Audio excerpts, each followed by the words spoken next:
South Indian short film festival season 2 உங்கள் திறமையை வெளிப்படுத்த ஒரு பெரிய மேடை. வெற்றியாளர்களுக்கு பணப்பரிசு.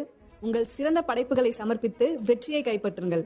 இது உங்கள் கனவை நினைவாக்கும் திருவிழா. ரிலீஸுக்கு முன்பே வசூல் மேலே வசூல் சாதனை பண்ணிக்கொண்டு வருகிறது. இதுக்கு முன்பு ரிலீஸ் ஆன துணிவு திரைப்படத்தோட வசூலையும் பிரேக் பண்ணியிருக்கு. இதை பற்றி ரொம்ப டீட்டெயிலாக தான் பேச போகிறோம். விடாமுயற்சி இந்த திரைப்படம் ஜனவரி 9 உலகம் முழுவதும் வெளியாகிறது. இந்த திரைப்படத்துக்கு மிகப்பெரிய எதிர்பார்ப்பும் ரசிகர்கள் மத்தியில் இருக்கு. ஆனால் எந்தவித ப்ரமோஷனும் இது வரைக்கும் பண்ணலை, எந்த விதமான அப்டேட்டும் இது வரைக்கும் கொடுக்கல. ஆனாலுமே படத்துக்கு இவ்வளோ பெரிய எதிர்பார்ப்பு இருக்கு.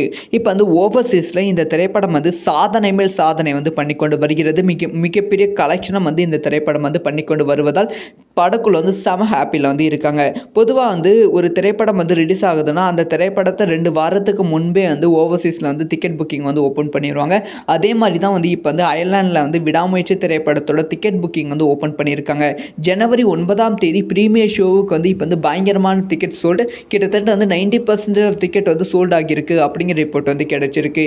இது துணிவு திரைப்படத்தை விட அதிகமான ரெக்கார்டு அப்படின்னு சொல்லப்படுகிறது. பொதுவாக தமிழ் திரைப்படங்கள் ஓவர்சீஸில் ரிலீஸ் ஆகும்போது 85% மேலே டிக்கெட் சோல்ட் ஆகாது. ஆனால் விடாமுயற்சி திரைப்படத்துக்கு 2 வாரத்துக்கு முன்பே 90% ஆஃப் டிக்கெட் சோல்ட் ஆகி இருப்பது ஒரு மிகப்பெரிய சாதனையை கொண்டாடி கொண்டு வருகிறார்கள். மிகப்பெரிய ஒரு ப்ராஃபிட்டாக படக்குழுவுக்கு இருக்குது. ஸோ இந்த ஒரு விஷயத்தை பற்றி உங்களோட ஒப்பீனியன் என்ன? நீங்களாம் விடாமுயற்சி திரைப்படத்துக்கு எவ்வளோ ஈகராக வெயிட் பண்ணிட்டு இருக்கீங்க அப்படிங்கிற விஷயத்த மறக்காமல் கமெண்ட்டில் லீவ் பண்ணுங்கள். இந்த மாதிரி எல்லா நியூஸும் டக்குன்னு தெரிஞ்சுக்கணும். சப்ஸ்கிரைப் பண்ணி சப்போர்ட் பண்ணுங்கள். பாய் நண்பர்களே.